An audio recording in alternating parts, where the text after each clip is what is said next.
大家好，我是今天的面面。今天来测评 M 家3款铁盒装的奇怪胶，这3款铁盒装的泥容量都是一样的，而且价格都是17元。所以我特别好奇，这3款泥到底有什么不一样呢？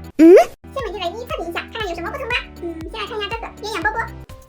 喂，这个闻起来有一股咖啡的味道，它是这种奶茶色的，里面还有黑色珍珠，手感很柔软，脱身很清脆，而且很面面。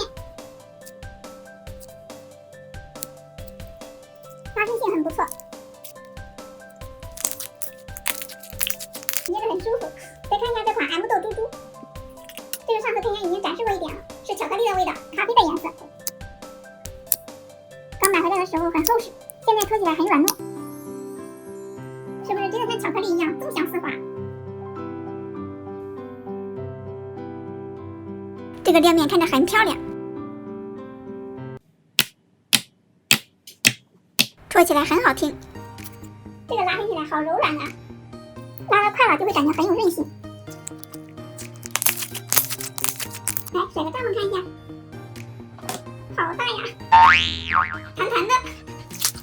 最后来看一下这款密闭箱，它这种纯白色的，闻起来有一股米香味，看着也很明面。这个好像有点晃了，先来停它行。里面还有米粒。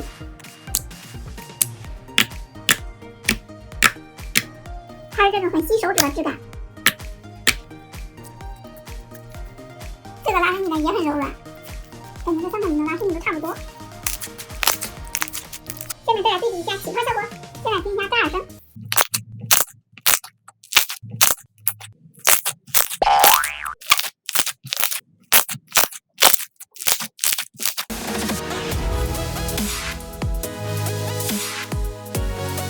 来看一下大了多少。哇，屏幕都放不下了！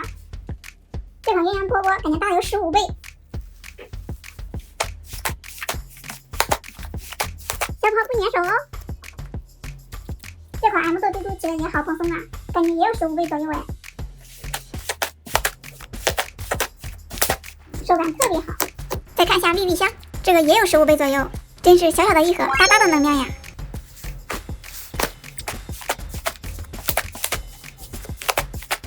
就像在捏棉花一样。